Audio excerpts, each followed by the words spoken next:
కేటీఆర్ వెళుతూ ఉన్నారు సార్. గత కొద్ది కాలంగా చాలా వార్తలు వస్తూ ఉన్నాయి, కేటీఆర్ అరెస్ట్ తప్పదు అని చెప్పి. ఇదేదో లొట్టపీసు కేసు, అరెస్ట్ చేస్తే శుభ్రంగా యోగా చేసుకుంటా తర్వాత పాదయాత్రకు వెళ్తాను అని చెప్పి గత నెల రోజులుగా కేటీఆర్ చెప్తున్న పరిస్థితి. సో పార్టీ కేటీఆర్కి అండగా ఉంటుంది అని చెప్పి హరీష్ రావు పదే పదే చెప్తూ ఉన్నారు.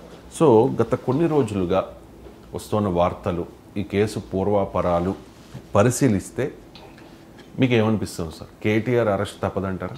అంటే ఈ ట్రెండ్ చూస్తుంటే అరెస్ట్ దిశగా వెళ్ళే వాతావరణమే కనబడుతుంది. ఎందుకంటే ఇప్పుడు క్వాష్ పిటిషన్ వేశారు, క్వాష్ పిటిషన్ హైకోర్టు కొట్టివేసింది. తర్వాత ఇన్వెస్టిగేషన్ స్టేజ్లో మేము ఆపలేము అన్నది. ఎందుకంటే కోర్టులు ఇన్వెస్టిగేటింగ్ ఏజెన్సీస్కి ఉండే హక్కుల్ని హరించవు. అందువల్ల ప్రతి సందర్భంలోనూ కోర్టు విచారణను రద్దు చేయమని చెప్పదు. అందువల్ల గవర్నర్ విచారణకు ప్రాసిక్యూషన్కు అనుమతి ఇచ్చాడు. కోర్టు కూడా క్వాష్ పిటిషన్ కొట్టివేయడంతో లీగల్ హర్డల్ లేదు. తర్వాత నెక్స్ట్ స్టేజ్లో అడ్వకేట్తో నేను వెళ్ళాలి, అడ్వకేట్ అనుమతించకపోతే వెళ్ళను అన్నారు. అది కూడా మళ్ళీ హైకోర్టుకు పోయింది. హైకోర్టు ఏమన్నదంటే అడ్వకేట్తో వెళ్ళవచ్చు, అంటే మీకు దూరం నుంచి విచారణ చూడవచ్చు, కానీ విచారణ సమయంలో అడ్వకేట్ ఉండకూడదు అని చెప్పారు. అంటే ఏదైనా తప్పుడు పద్ధతులు కేటీఆర్ స్థాయిలో 3rd డిగ్రీలు బెదిరింపులు ఉంటాయా, కానీ రూల్ ఏంటి అంటే అడ్వకేట్ ఎందుకు వెళ్తారో అంటే ఇన్వెస్టిగేటింగ్ అథారిటీస్ ఏదైనా భయపెట్టో బెదిరించో నిందితుల నుంచి అంగీకారాన్ని సంపాదించవచ్చు అనేటువంటి దాంతో అడ్వకేట్ వెళ్తారు. అందువల్ల కోర్టు ఏమన్నది అంటే మీడియాగా అడ్వకేట్ వెళ్ళకూడదు అని చెప్పలేదు, అదే సమయంలో అడ్వకేట్ కేటీఆర్ పక్కన కూర్చోమని చెప్పలేదు. అందువల్ల మీరు విచారణ ప్రక్రియను డిస్టర్బ్ చేయకుండా అడ్వకేట్ దూరం నుంచి చూడవచ్చు అని ఇచ్చారు. సో ఆ ఆర్డర్ కూడా పోయింది. అందువల్ల ఇక లీగల్గా కేటీఆర్ పైన కేసు విషయంలో ఉన్న ఒక్కొక్క అవరోధం, అంటే ఇన్వెస్టిగేటింగ్ ఏసీబీకి ఉన్న అవరోధాలు కాస్త తొలగిపోతున్నాయి. ఆ తర్వాత అరవింద్ కుమార్, జీఎల్ఎన్ రెడ్డి అతను అధికారి కూడా ఉంది, హెచ్ఎండిఏ అధికారి. సో వాళ్ళ విచారణకు కూడా జరిగింది నిన్న. వాళ్ళ విచారణలో మాదేమీ లేదు, నిబంధనలకు ఇది విరుద్ధము అని మేము ఆల్రెడీ చెప్పాము, అయినా మంత్రి గారి నిర్ణయము, మనమే అధికారంలోకి రాబోతున్నాం, గోహెడ్ అన్నారు అని ఇవాళ మీడియాలో వచ్చిన కథలు నాకు తెలియదు. లోపలే ఆయన విచారణలు అంతా కేటీఆర్ఏ చేశారు. ఫార్ములా ఈ కారు రేసు ఒప్పందాలు చెల్లింపులన్నీ ఆయన కనుసన్నల్లోనే జరిగిందే అన్నారు. అలా తప్పించుకోగలరా ఏఎస్ అధికారులు? ఆయన కనుసన్నల్లో జరిగితే నువ్వెందుకు సంతకం పెట్టావు అంటే ఆయన కనుసన్నల్లో మీకు ఏదైనా ప్రయోజనాలు ఉన్నాయా అనే క్వశ్చన్లు వస్తాయి. గతంలో కేటీఆర్ తరపు న్యాయవాది ఒక పిటిషన్ కూడా వేశారు కదా సార్, అధికారులదే తప్పు ఉంటుంది, మంత్రులది ఏ రకంగా ఉంటుంది? మంత్రులు ఉంటుంది, అధికారులు ఉంటుంది. అధికారులకు క్లియర్గా మరి ఫైల్ నోటింగ్లో రాశారా నిబంధనలకు ఉల్లంఘన ఇది అని మేము చెప్పాము అంటున్నారు. ఓరల్గా చెప్పాడా? రైట్, ఓరల్గా చెప్తే వాల్యూ లేదు. ఇక్కడ నోటెడ్ డౌన్ ద ఫైల్. ఇప్పుడు ఐఏఎస్ అధికారులకు ఉన్న అడ్వాంటేజ్ ఏంటంటే వాళ్ళు తమ అభ్యంతరాలని ఫైల్లో క్లియర్గా నోట్ చేయొచ్చు. ఫైల్లో నోట్ చేసినప్పుడు నీకు ఏమి అనడానికి వీలు ఉంటుంది. ఇక that it self is the protection. మీరు ఫైల్లో నోట్ చేసి ఏమవుతుంది అప్పుడు కావాలంటే మిమ్మల్ని ట్రాన్స్ఫర్ చేస్తారు. తమకు అనుకూలమైన అధికారి తీసుకొచ్చి పెట్టుకొని ఫైల్స్ అంతా క్లియర్ చేయించుకుంటారు. ఆ ధైర్యం మీకు ఐఏఎస్ అధికారికి ఉండాలి. ఎక్కడికైనా ఓకే ఆర్కైవ్స్ డిపార్ట్మెంట్ ట్రాన్స్ఫర్ చేస్తారు, మున్సిపల్ అడ్మినిస్ట్రేషన్లో ఉన్న ప్రొఫైల్ ఆర్కైవ్స్లో ఉండదు. ఆర్కైవ్స్లో ఏం చేయాలి? 1890 సంవత్సరపు రికార్డులను, 1930 సంవత్సరం రికార్డులను పరిశీలిస్తూ చరిత్ర గురించి పులకరించిపోతూ ఉండాలి.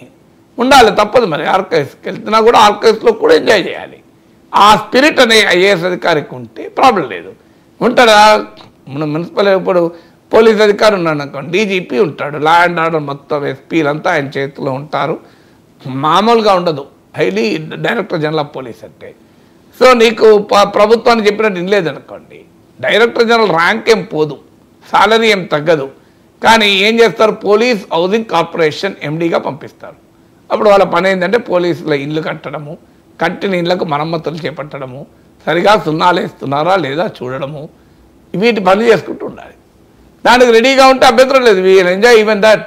ఇంతకాలం నేను ల్యాండ్ ఆర్డర్ చూశాను, ఇప్పుడు మా పోలీస్ బలగాల మంచి బాగోగులు చూసుకుంటాను, అంతకన్నా ఆనందమా? ఇన్ని వేల మంది పోలీసులకు నేను వసతులు కల్పించే అదృష్టం నాకు భగవంతుడు ఇచ్చాడు అని అనుకుంటే అభ్యంతరం లేదు. కానీ డైరెక్టర్ జనరల్ ఆఫ్ పోలీస్గా ఎస్పీలు అందరూ మొత్తం రాష్ట్ర పోలీసు వ్యవస్థ అంతా తన చేతిలో ఉన్నప్పుడు ఉండే పవర్ వేరు, ఇది వేరు కదా. అందువల్ల ఐఏఎస్ అధికారులకు ఉద్యోగాలు ఇవ్వవు, అదొక అడ్వాంటేజ్. మరి ఆ రకంగా ఉండగలుగుతారా? లేనప్పుడు మీరు కూడా శిక్షణ వహించాల్సిందే. లేకపోతే అందులో నోట్లో రాయండి, be prepared for political action. రేపు ఏమైనా జరిగినా నాకేం సంబంధం లేదు, నేను నోట్ రాశాను, అయినా కూడా మళ్ళీ నన్ను ఫైల్ క్లియర్ చేస్తే వాళ్ళు అడగండి అనొచ్చు. అందువల్ల మనకు తెలియదు. కానీ అధికారుల విచారణ కూడా పూర్తయింది. ఇక మిగిలింది ఎవరు? కేటీఆర్ విచారణ. సో కేటీఆర్ విచారణకు పిలుస్తున్నారు. విచారణకు పిలిచిన మొదటి రోజు అరెస్ట్ చేస్తారా? ఇప్పుడు మనం అనేక కేసులు చూసాం. Kavitha case, Kejriwal case, Manish Sisodia case. విచారణకు చాలాసార్లు పిలుస్తూ ఉంటారు. ఎందుకంటే మొదటిసారి పిలిచి అరెస్టులు జనరల్గా చేయలే. సో పిలుస్తూ ఉంటారు, పిలిచి ఎన్నడో ఒక రోజు అరెస్ట్ చేస్తారు. అరెస్ట్ చేసిన తర్వాత మళ్ళీ బెయిల్ పిటిషన్ నడుస్తుంది. కొన్ని రోజులు జ్యుడిషియల్ రిమాండ్లో ఉంటాడు. తర్వాత మళ్ళీ బెయిల్ వస్తుంది. 6 నెలల, 7 3 నెలల, 2 నెలల అనేది.